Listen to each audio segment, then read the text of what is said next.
Hi everyone. এটা ছিল আমাদের একজনের ফেয়ারওয়েল সেরেমনি। তার লাস্ট ওয়ার্কিং ডে ছিল আমাদের অফিসে।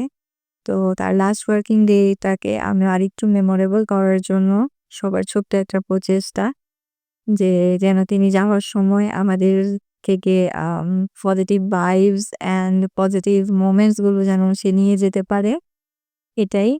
অ্যান্ড তুষার এসেই ফার্স্ট এ শুরু করে দিল যে তার আমাদের সাথে কাজ করার এক্সপেরিয়েন্স কেমন ছিল।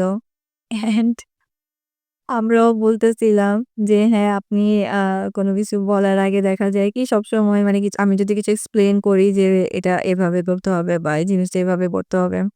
তো উনি সবসময় আগেই মাথা ঝাঁকায় বলত, "ইয়ে হ্যাঁ, হ্যাঁ, হ্যাঁ, বুঝতে পেরেছি, বুঝতে পেরেছি।" মানে এরকম একটা ছিল। তো ওটাই আমরা ডিসকাস করতেছিলাম অ্যান্ড হাসতেছিলাম। আ আসলে একসাথে কাজ করতে গিয়ে দেখা যায় একটু আ মতের অমিল হয় অনেক সময়। আবার অনেক সময় খুবই স্মুথলি কাজ করতেছি। যেহেতু ফ্যামিলির পরে যদি সেকেন্ড ফ্যামিলি বলি সেটা কিন্তু আমাদের অফিসের কলিগস আমরা, তাই না? তো হয় এরকম কথা কাটাকাটিও হয় অনেক সময়। আবার অনেক সময় ভালো কাজ করতেছি, ভালোভাবে প্রেজেন্ট করতেছি সবকিছু। তো হাসি, তারপর ঝামেলা সবকিছু মিলিয়েই আমাদের অফিস লাইফটা যায়। অ্যান্ড আমি দোয়া করি।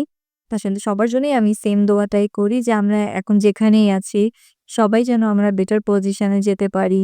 আ বেটার কিছু অ্যাচিভ করতে পারি। আমি এটা সবার জন্যই দোয়া করি। অ্যান্ড যেহেতু এটা তুষারের ফেয়ারওয়েল সেরিমনি ছিল, তো তুষারের জন্য স্পেশালি যে দোয়া করি তুষারও তার লাইফে, তার ক্যারিয়ারে আরো বেশি আ কিছু অ্যাচিভ করি। বিদায় নিয়ে নিচ্ছি। আল্লাহ হাফেজ।